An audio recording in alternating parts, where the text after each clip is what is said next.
Although it was freshened for 2016, updated styling, a couple of new safety features, more infotainment goodies including an onboard Wi-Fi hotspot, the Chevrolet Equinox cruises blithely into the new model year, very much the same small crossover that rolled onto the scene 6 years ago as a 2010 model.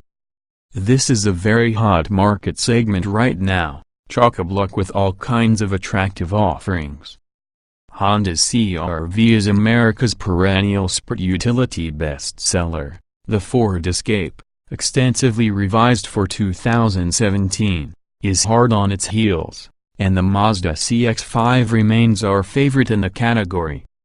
The Equinox doesn't threaten those three, but its sales nevertheless are running well ahead of 2014 and near the front of the field among the 16 or 18 horses in this derby, and second overall among all Chevrolet vehicles. Can the recent updates elevate our opinion of the Equinox? We borrowed a top-of-the-line 2016 all-wheel drive LTZ to find out. Familiar powertrain as noted, the 2016 The Equinox is mechanically indistinguishable from its immediate predecessors. It has the same all-wheel drive system, the same 6-speed automatic transmission, and the same base 2.4-liter 4-cylinder engine with 182 horsepower and 172 lb-ft of torque.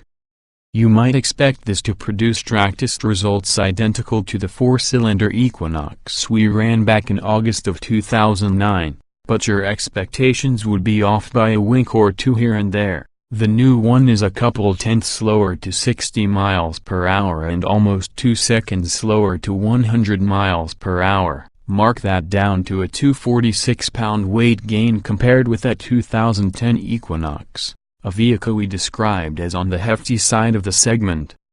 Much of that is attributable to our 2016 test example's all-wheel drive. The earlier one was front drive, but content also contributes. We tested a relatively basic LT trim level in 09, while this sample was a loaded LTZ edition. But the two vehicles were identical in a couple of key powertrain traits, neither of them endearing.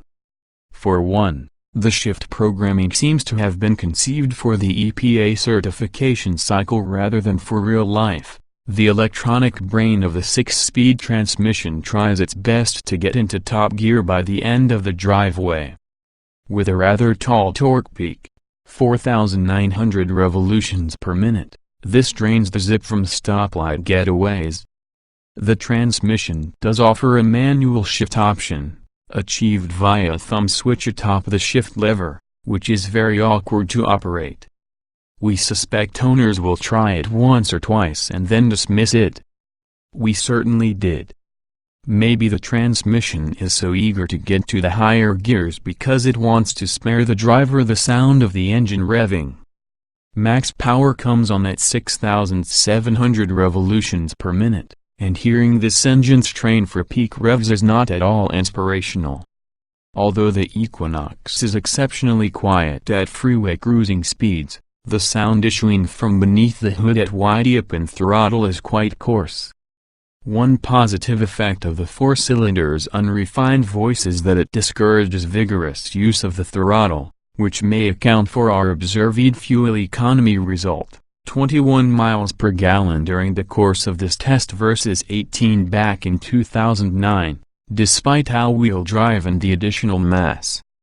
Competent dynamics. While this powertrain is uninspiring, the Equinox gives a surprisingly good account of itself on rural back roads, as well as on interstates. The chassis is free of quivers, body motions are moderate, transient responses are prompt if not really eager, and ride quality is agreeably firm. We do wish for a little more information from the steering, which is nicely weighted but short on accuracy, provoking little adjustments after the driver has chosen an initial line in a constant radius turn. The fade-free braking performance is slightly below average for this class in terms of distances. It's worth noting, though, that the average can't be called good. Average does apply to the Equinox's lateral grip, 0.79 grams, and overall it stacks up as competent. Still, let's not confuse competent with engaging. There's nothing about this vehicle that's likely to provoke a Sunday morning excursion for the sheer enjoyment of driving. But if the Equinox is short on joie de drive, it has a good many other virtues. The Equinox's freshened exterior continues to be attractive among these compact boxes. The interior looks good, particularly in this fancy LTZ trim with its heated leather seats, navigation, upscale audio system, and contemporary infotainment tech, and it has acceptable fit and finish at this price point. Roominess is excellent and in line with the standards of this class. The seating is comfortable, and our measured interior noise levels are at or near best in class, provided the driver refrains from demanding too much of the engine, that is. Yes, there is the option of a 3.6-liter V6, one of the few still available in this class.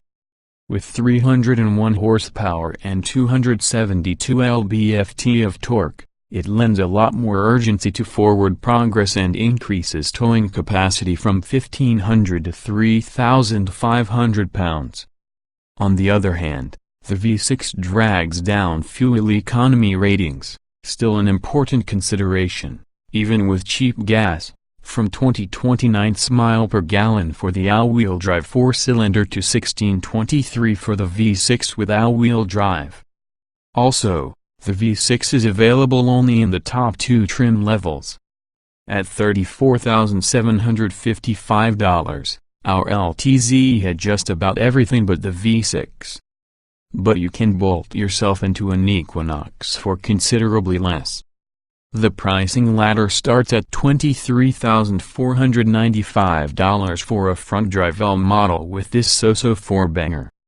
Memo to Chevrolet: swap the Equinox's 2.4 for the 2.0 turbo that propels the new Malibu. Perhaps that change will come with the next generation Equinox, which is expected to appear shortly.